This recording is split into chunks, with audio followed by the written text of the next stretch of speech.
I say I've been a goth since I was 12. I came out as a goth when I was 12. You're born a goth. People don't realise this. If you're a parent and you've got a child and you're going, no, they're not a goth, they're just a Halloween enthusiast. It's not a thing. I'm really sorry. Your child's a goth. There's fuck all you can do about it. You just got to go along with it, because anything that you try and do to stop them will just make them miserable, and that'll just accelerate it, you know. So they're kind of fucked. So I was, so every time I fucking go out the house, this shit happens. And like, I got diagnosed with the agoraphobia, which is going outside, not spiders. And, but I also found out around about the same time that I've got ADHD. Like, that's a fucking surprise to anyone in this room. And on the same day I found out that I'm on the autism spectrum, which was no surprise to anyone in my Pokemon group. If they were surprised by it, they certainly didn't fucking show it, is what I'm saying.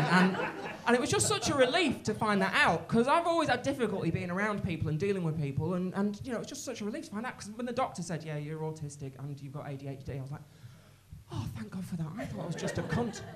And he went, yeah, you are. That's got fuck all to do with it. Should probably do some work on that. I was like, oh, right, okay, for fuck's sake. So it's kind of nice. And so I realised that, like, in this situation, when I was out there with these kids going, the other week, right, I was like, you're going home for a massive shit. You must need a really big poo. And they were just on special offer, right? And I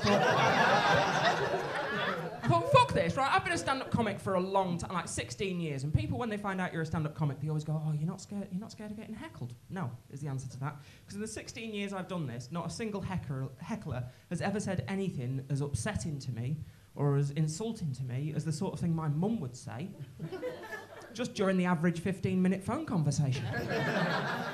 A couple of weeks ago, I was on the phone to my mum, right, banged my knee whilst I was chatting to her, and went, she went, you all right? I went, yeah, I banged my knee, and she went, yeah, you do need to lose weight. And, you know, and I worry about how people perceive me, and that's been knocked out me, because I do quite a lot of kids' gigs, I know. Who the fuck let that happen? No, I've done... You don't tell them the fisting jokes, they don't understand it. And, I mean, if they do, that's just fucking weirder. But I was doing this kids gig, right? I was doing this kids gig a while back, and I walked out, and I'd never sworn at any of them until this one that I did in July, right? Because I walked out, there was a kid in the front row, and like a whole family in the front row, and I just went to one kid, oh, is this your brother? And he went, he's not my real brother, he's my adopted brother, and he isn't even supposed to be here. How are you supposed to react to that? I have no idea, because I just ended up looking at him and going, fucking hell. Right, and all the parents are just sort of sat there trying not to laugh, and you can see all of their shoulders going as they're really holding it in, and all the kids are just sat there going, you are the worst grown-up on the fucking planet. Because kids are bastards like that. They really are. They're like little fascists. Like, no, you've broken the rules, you deserve to be fucking punished. Off to the ovens with you. Right, they are, they're little bastards. I tell you, that's one of the reasons I'm so fucking terrified of teenagers. But anyway, right, but this was it, because for about 5 minutes after that, complete deadly silence from everyone, just in the middle of when I was about to go and deliver a punchline, just in the space between the setup and where the punchline should be, one of the kids in the room broke the silence by looking at me and went, you're really creepy. I fucking know that! I have to deal with that every day of my fucking life. That's like my brain's bought a ticket and he's just sat there shouting out shit I'm scared of. That's what that is. Little bastard might as well have shouted, none of your friends really like you. When you turn the lights off, everything's made of spiders.